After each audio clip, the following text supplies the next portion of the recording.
Good morning, or I guess afternoon, everyone.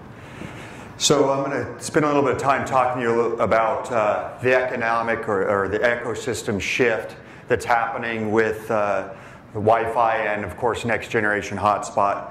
So I'll go over that, and hopefully we'll, as we go through, I'm very interested in hearing some questions or thoughts that you might have, either now or we'll have a clinic this afternoon for those that you're around at around 4:30, I think it is, or it might be a little later, depending on if we catch up. And we can talk a little bit more about some of the monetization challenges with the next generation hotspot in a more easy setting where we can just sit around and have a chat. I might see if I can bring some scotch or some alcohol, so it'll make it even a more interesting discussion. So with that, first of all, as you know, Boingo has been kind of leading this PassPoint charge out there. We've launched in October last year. We launched O'Hare, Chicago O'Hare, the airport, and we put the next generation hotspot out there. What we saw is we saw a lot of people wanting to use it, even though we didn't solve the profile problem at that time last year in October. And then what we decided to do was go ahead and go about and solve that problem and start getting profiles on phones and on devices. And we launched 22 airports in February. At Mobile World Congress, we announced it. And we've been continually launching more and more airports that have it and reaching out to our existing subscribers and having them go ahead and install these profiles and start utilizing next generation hotspot. So the good thing is we've been talking about this shift going to happen with next generation hotspot, and that shift has happened. It's here. People are using it, and they're finding a lot of value with it. So what I'm going to talk about is a little bit about that shift and how to accelerate us into that next phase of next generation hotspot, because it's already here. So how do we accelerate it? And there's three things I'm going to cover today. First of all, we need to embrace change, right? Things are shifting, and we have to realize that because they're shifting, we need to embrace that change that's happening. We need to understand it, and we need to embrace it. Second of all, we need to overcome the idea of this ownership paradox. For some reason, we still think, and if you've heard me speak at other conferences, we still are sitting here going, mine, mine, mine, mine, mine, instead of realizing we live in a crowd-based world, and it's ours, ours, ours, ours, ours. And so we need to focus on that, and I'm going to talk about that a little bit more in the slides. And then the last thing is we need to realize that as we shift monetization, as we make this shift and we accelerate NGH, the monetization models and the opportunities for monetization are huge. There's a lot of things that you can end up doing because instead of touching 5 or 10%, you're able to get people on and get them connected and be able to touch a larger scale and actually bring stuff to them.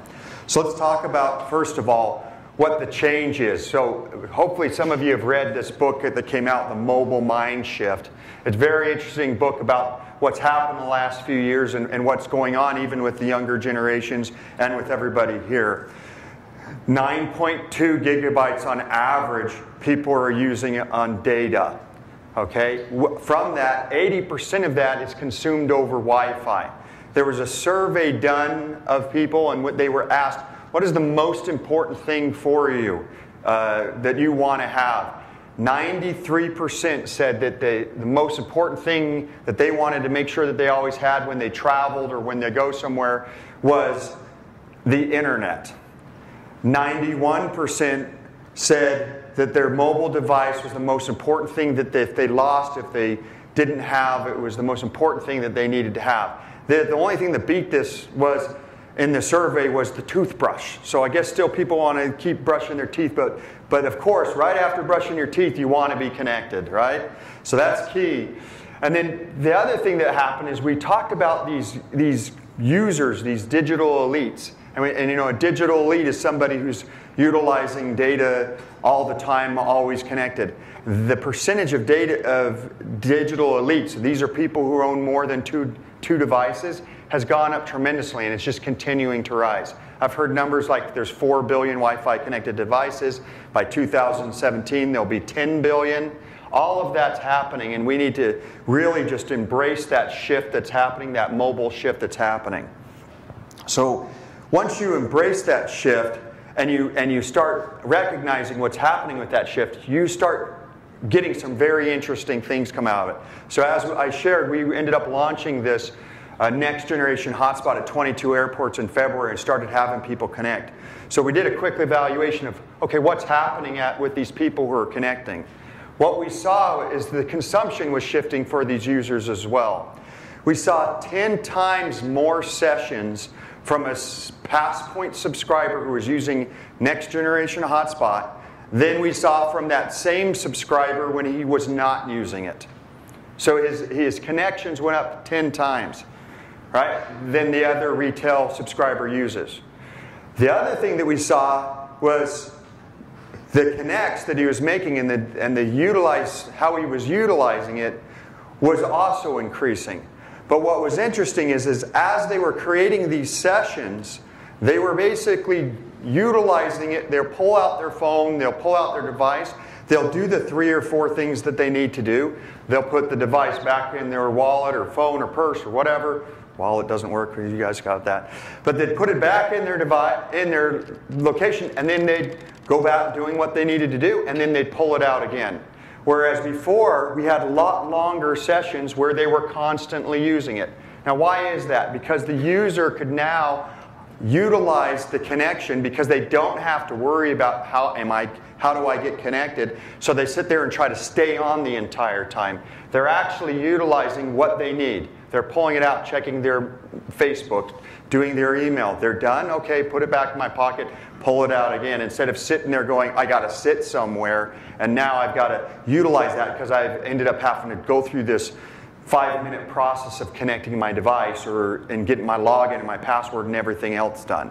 So that is a lot better experience. The NPS scores, what we call our Net Promoter Scores in these locations, also increased because people could get connected the way they wanted to get connected instead of being connected the way they were forced to be connected. And then, of course, a lot more increased data efficiency. So the consumption shift has happened as well. And that consumption shift is really just saying, I'm going to let you use the Wi-Fi the way you want to use your Wi-Fi.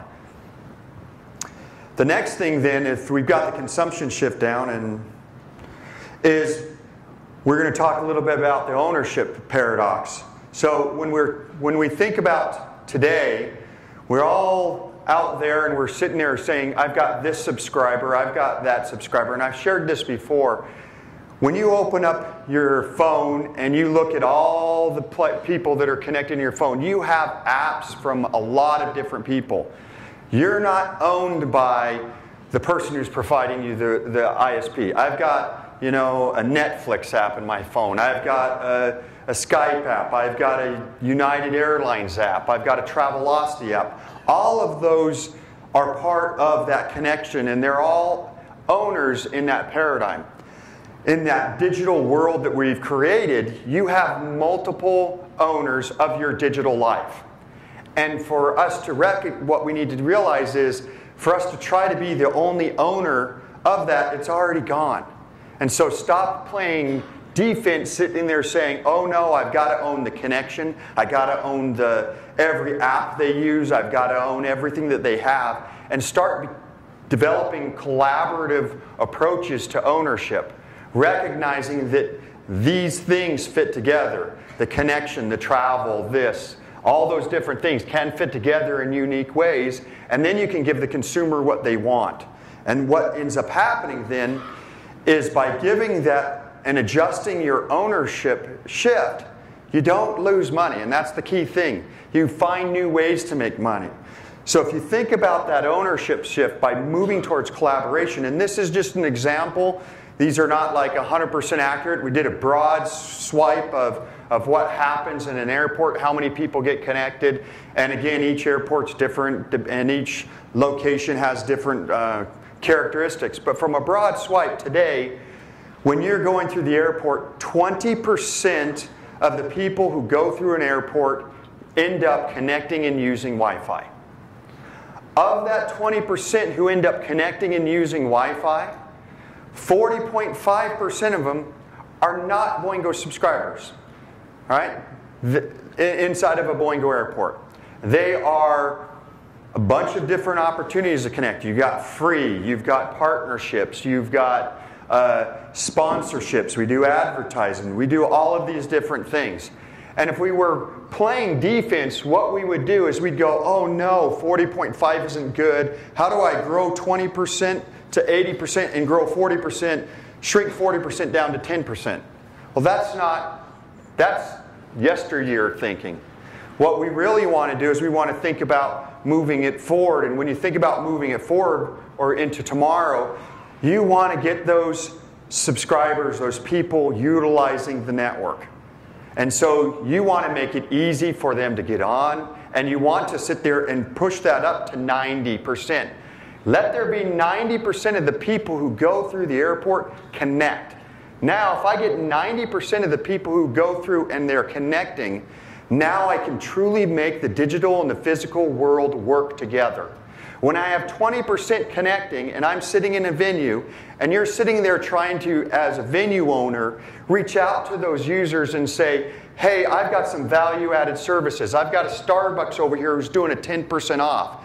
If you're only going to hit 20% of those users by doing some kind of digital, physical, combined campaign, not very material. But if you end up being able to get 90% of those users to connect, and then you're a venue owner and you have a Starbucks campaign going on, you can now reach out to 90% of those guys, offer them some kind of an offering, a marketing offering, and now you actually can really benefit that user in a lot of different ways, whether it's new monetization models or just letting them know things that are going on inside that venue. That's why it's key. And who cares if it's 80% of it is not your customer? Again, it's about focusing on all those other things, those value-added services that you put on top. And so for the venue owner and working with the venue owner and really going where we should have gone a long time ago, which is taking the internet and not making it this second world, combining this network we created with our physical world and really taking advantage of this instead of having little Foursquare check-ins and everything else, really letting the venue be a part of that ecosystem. And so when you have this competition and you shift in this shared ownership model, you win. And one of the things I wanted to point out here was that looking at that 80% model, or that moving from 40 to 80 and getting 90, when you think about what's happening at airports, and we're showing you here in New York, we've got deals with Samsung. Samsung has subscribers, and Samsung wants to make sure that they have a higher retention, so they're going to offer Wi-Fi as part of their offering to keep their users happy. They're going to offer Wi-Fi for free at an airport. And so they're going to sponsorship that. You got American Express. If you're a platinum subscriber on an American Express card right now, American Express lets you have a 1 year free of Wi-Fi. Why do they do it? To keep their customer happy. It's something new that they offer, just like they help you find show tickets. You got Time Warner Cable. They're trying, and we've heard this week about a bunch of cable companies. They're reaching out to people and they're saying, hey, we see a 30% reduction in churn when we can provide value to them and keeping them connected and being able to get to their content. They're in that airport getting connected. So when you look at what's happening in that airport, all of these different owners in that ownership paradox, or that ownership new shift, are able to take connection and give people some value-added service. And in the end, everybody has an opportunity to win. Time Warner wins, Boingo wins, the venue wins, Samsung wins, American Express wins. Everybody has an opportunity to win, and even more people can win because we can end up finding new ways to really bridge that gap of the digital and the physical world. And so that's my next slide there. So we really want to just enable that union of that digital and physical experience for the venues and for the users. And you know, I've come up and like I said, at 4:30, I've got a lot of cool things we're working on that we'd like to share with you during that monetization clinic. And some of the things that we've done that's really worked well, and other things that we've done that we're still evaluating, and I think that will work well. But again, a lot of powerful and opportunity to put the customer first and put that digital and physical connection first. There's a lot of opportunity there.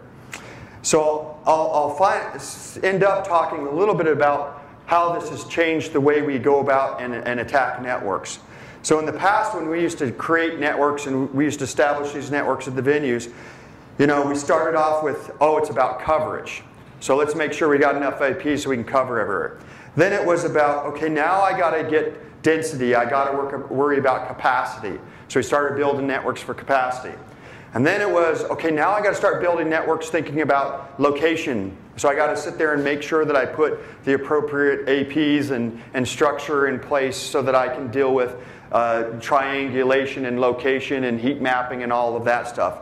And then what we realized is it's going to keep changing, right? Because not only do I want to worry about all of those things, but I also got to worry really about stop taking this inside outlook from the network out to the consumer, but start taking that outside in look and trying to figure out what's going on there.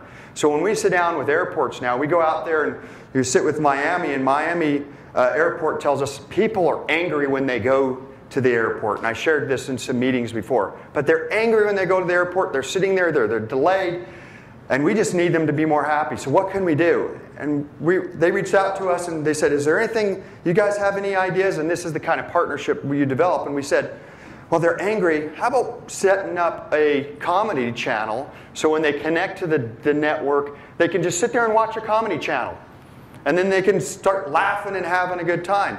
And then, I don't know where that will go for a monetization technique, but we're going to launch it here pretty soon. We'll have a comedy channel out there. Hopefully people will start laughing a little bit more instead of being angry all the time when they're going through there. But the key thing is it's possibly another monetization model down the road to sit there and reach out to a bunch of amateur comedians and say, hey, do you want to be a part of our comedy channel at the airport?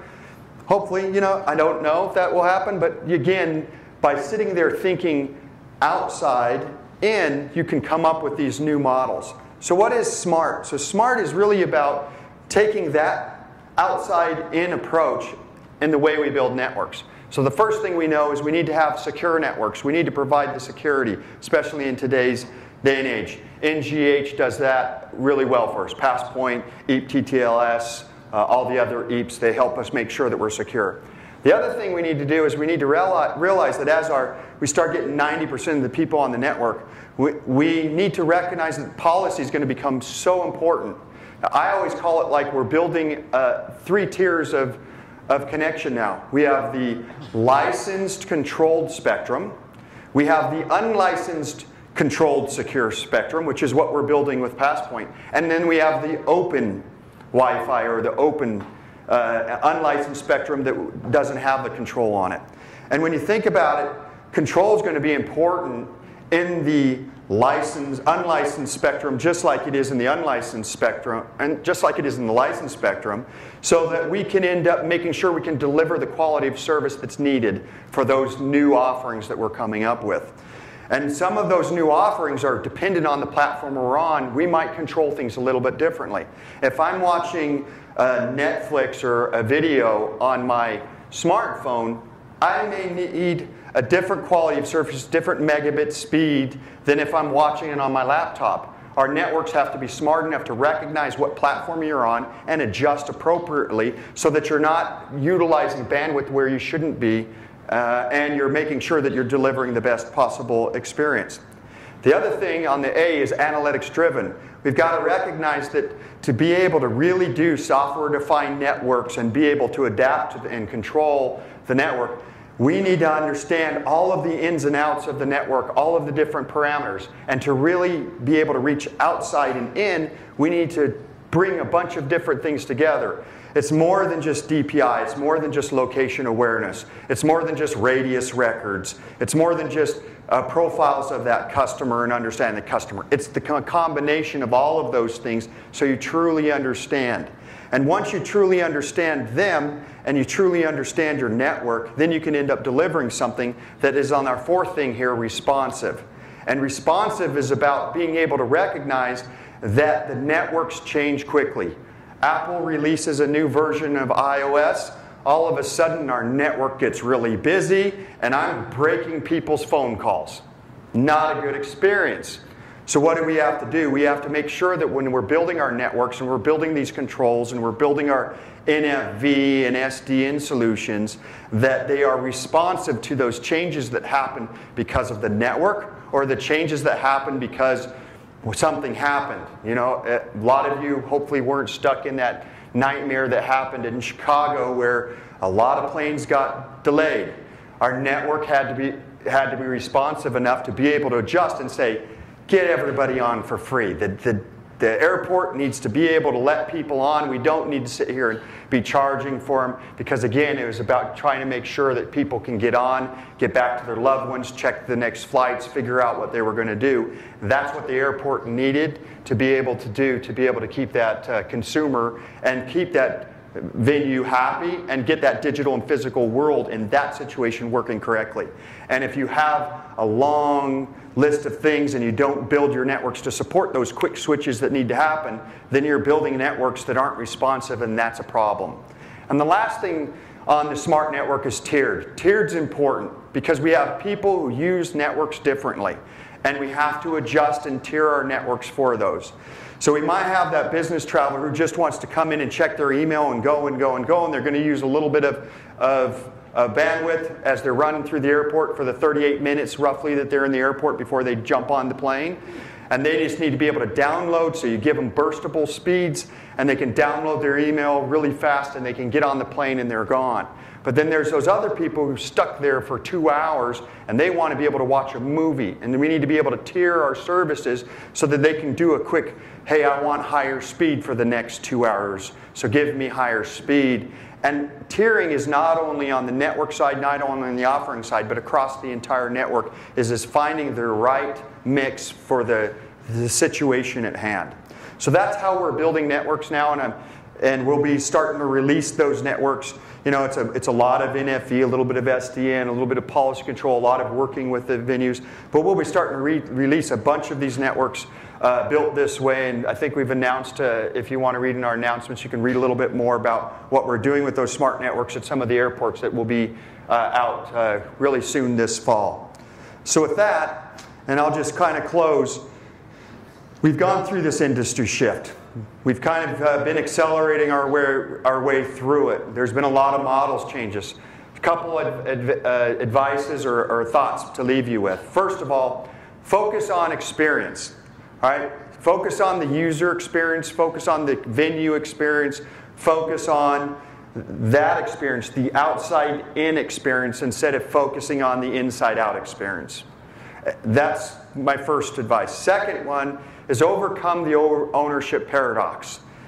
We don't need to worry about who controls that. Don't try to control everything.